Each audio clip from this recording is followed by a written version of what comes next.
Hi friends, welcome to my channel. ನಾನು ಇವತ್ತು refreshing ಆಗಿರುವಂತಹ ರಾ ಮ್ಯಾಂಗೋ ಜ್ಯೂಸನ್ನು ಮಾಡ್ತಾಯಿದ್ದೀನಿ. ಡಿಫ್ರೆಂಟಾಗಿ ಟೇಸ್ಟ್ ಚೆನ್ನಾಗಿರುತ್ತೆ. ಈ ಜ್ಯೂಸನ್ನು ಮಾಡೋದಕ್ಕೆ ಒಂದು ಮಾವಿನಕಾಯಿನ ಚೆನ್ನಾಗಿ ತೊಳೆದು ಮೇಲಿರುವಂತಹ ತುಂಬನ್ನು ತಕ್ಕೊತಾ ಇದ್ದೀನಿ.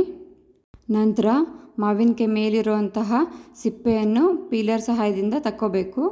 ಸಿಪ್ಪೆ ತೆಗೆದಾದ್ಮೇಲೆ ಮಾವಿನಕಾಯಿನ ಸಣ್ಣದಾಗಿ ಕಟ್ ಮಾಡ್ಕೊಳ್ಳಿ. ಈ ಪೀಸ್ಗಳನ್ನು ಚಿಕ್ಕ ಮಿಕ್ಸಿ ಜಾರಿಗೆ ಹಾಕಿ ಇದಕ್ಕೆ ಸ್ವಲ್ಪ ಪುದೀನ ಮತ್ತು 1/4 ಟೀ ಸ್ಪೂನ್ ಆಗೋಷ್ಟು ಉಪ್ಪನ್ನು ತೊಗೊಂಡಿದ್ದೀನಿ. 1/2 ಟೇಬಲ್ ಸ್ಪೂನ್ ಆಗೋಷ್ಟು ಜೀರಿಗೆ ಪೌಡರ್, ಸ್ವಲ್ಪ ಬ್ಲ್ಯಾಕ್ ಸಾಲ್ಟ್ ಇದ್ದರೆ ಹಾಕ್ಕೊಳ್ಳಿ. ನಾನಿಲ್ಲಿ ಹಾಕೊತಾ ಇಲ್ಲ, ಸಿಗಲಿಲ್ಲ ನನಗೆ. ಮತ್ತು 5 ಚಮಚ ಆಗೋಷ್ಟು ಸಕ್ಕರೆಯನ್ನು ಹಾಕೊತಾ ಇದ್ದೀನಿ. ಇದಕ್ಕೆ ಒಂದು ನಿಂಬೆಹಣ್ಣಿನ ರಸವನ್ನು ಹಿಂಡ್ಕೊತಾ ಇದ್ದೀನಿ. ಮಾವಿನಕಾಯಿ ಅಷ್ಟಾಗಿ ಹುಳಿ ಇಲ್ಲ, ಅದರಿಂದ ಹಾಕೊತಾ ಇದ್ದೀನಿ. ಸ್ವಲ್ಪ ಹಸಿ ಶುಂಠಿ ಮತ್ತು ನೀರನ್ನು ಹಾಕ್ಕೊಂಡು ನುಣ್ಣಗೆ ರುಬ್ಕೊಂಬನ್ನಿ. ರುಬ್ಬಿರೋ ಮಿಶ್ರಣವನ್ನು ಒಂದು ಪಾತ್ರೆಗೆ ಸೋಸ್ಕೊಳ್ಳಿ. ಇದಕ್ಕೆ 2 ಗ್ಲಾಸ್ ನೀರನ್ನು ಹಾಕ್ಕೊತಾ ಇದ್ದೀನಿ. ನಂತರ ಒಂದು ಗ್ಲಾಸನ್ನು ಡೆಕೋರೇಟ್ ಮಾಡೋದಕ್ಕೆ ಸ್ವಲ್ಪ ಉಪ್ಪು ಮತ್ತು ಖಾರದ ಪುಡಿಯನ್ನು ಈ ಥರ ಚೆನ್ನಾಗಿ ಸ್ಪ್ರೆಡ್ ಮಾಡ್ಕೊತಾ ಇದ್ದೀನಿ.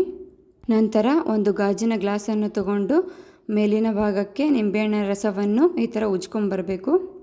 ಈ ಗ್ಲಾಸನ್ನು ಉಪ್ಪು ಖಾರ ಇರುವಂತಹ ಮಿಶ್ರಣದಲ್ಲಿ ಉಲ್ಟ ತಿರುಗಿಸಿ ಹಾಕ್ಕೊಂಡು ರೊಟೇಟ್ ಮಾಡ್ಕೊಳ್ಳಿ. ಉಪ್ಪು ಖಾರ ಚೆನ್ನಾಗಿ ಹಿಡ್ಕೊಳ್ಳುತ್ತೆ. ಮೇಲಿನ ಭಾಗಕ್ಕೆ ನೋಡಿ, ಈ ಥರ ಚೆನ್ನಾಗಿ ಕಾಣುತ್ತೆ ಡೆಕೋರೇಟ್ ಮಾಡೋದಕ್ಕೆ. ಇವಾಗ 2 ಐಸ್ ಕ್ಯೂಬ್ಗಳನ್ನು ಹಾಕ್ಕೊಂಡು ರೆಡಿ ಮಾಡಿ ಇಟ್ಕೊಂಡಿರೋಂತಹ ಮಾವಿನಕಾಯಿ ಜ್ಯೂಸ್ ಹಾಕ್ಕೊಂಡು ಸರ್ವ್ ಮಾಡ್ಕೊಳ್ಳಿ. ಸಮ್ಮರಲ್ಲಿ ಬಾಡಿ ಬೇಗ ಡಿಹೈಡ್ರೇಟ್ ಆಗೋದ್ರಿಂದ ಈ ಥರ ಜ್ಯೂಸ್ ಮಾಡ್ಕೊಂಡು ಕುಡೀರಿ.